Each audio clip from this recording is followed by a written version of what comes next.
মানে যে গোল্ডেন পাইলো আর যে ফেল করলো, হয়তো ট্যালেন্ট বেশি থাকতে পারে, বাট ব্রেন তোমার চেয়ে বেশি না। যে কিনা ফেল করে বা যে কিনা প্লাস প্রত্যাশী হয়ে প্লাস পায় না, সে কখনোই তোমার চেয়ে বেশি হতে পারে না। কারণ তোমাদের ব্রেনের ক্যাপাসিটি সব মানুষেরই সমান। অ্যান্ড অন অ্যান অ্যাভারেজ যদি ধরা হয়, তাহলে ফারাকটা কিসে করে? আমার সাথে এমন অনেক বন্ধু বান্ধব পরীক্ষা দিয়েছিল যারা খুব মুখস্থবিদ্যায় খুব পারদর্শী। ওরা কোনো একটা জিনিস না বুঝলে মুখস্থ করে পরীক্ষার মধ্যে লিখতে পারত। কিন্তু আমার কিছু কিছু ফ্রেন্ড আছে যারা প্লাস পাওয়ার যোগ্য ছিল, তাও প্লাস পায় নাই বা নাম্বার ভালো হয় নাই। এর কারণ হিসেবে যদি ভাবি, মানে ওদের যখন আমি ছোটোবেলার থেকে তো দেখছি, এখন আমি ওদের আচরণটা অবজার্ভ করতে পারি, রিলেট করতে পারি, কে পারতাম না।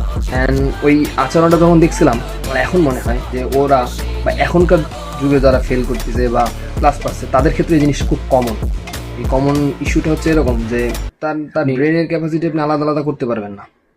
কারণ একজন মুখস্থ করে সেই জিনিসটা উগড়ায় দিতে পারে, আর আরেকজন তার মুখস্থবিদ্যা থাকা সত্ত্বেও সে ওইটাকে ফোকাস করে না। সে কাজ করে যে আমি একটা জিনিস পড়তেছি, আমি যদি নাই বুঝি তাহলে আমি এটা কীভাবে লাগবে, মানে ওর ভিতরে ইন্টারেস্ট পায় না। আবার অনেকে আছে মুখস্থ করতে ইন্টারেস্টেড ফিল করে যে আমি এত মুখস্থ করতে পারি।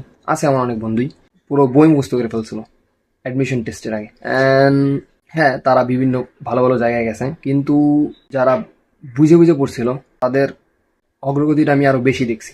অ্যান্ড অ্যান্ড এর মানে এর তিতাসারটা এখন এসএসসিতে পাচ্ছে যারা যারা এই ক্যাটাগরির, যে না বুঝে পারলে আমি পারি না কিছু, তাদের ক্ষেত্রে এই জিনিসটা খুব ইম্পর্টেন্ট যে তুমি কখনোই মুখস্থবিদ্যার উপর বল করে এসএসসি এইচএসসি পাস করতে পারবা, এর উপরের লেভেলে কখনো যাইতে পারবা না, দ্যাটস ফর শিওর। আর এরা যখন এই যে ছোটোবেলার থেকেই ধাপে ধাপে শিখছে যে না, আমার মুখস্থবিদ্যার জন্য আমি পারতেছি না, সেক্ষেত্রে তোমার ওই জিনিসটা একটু এলোমেলো হয়ে যায়।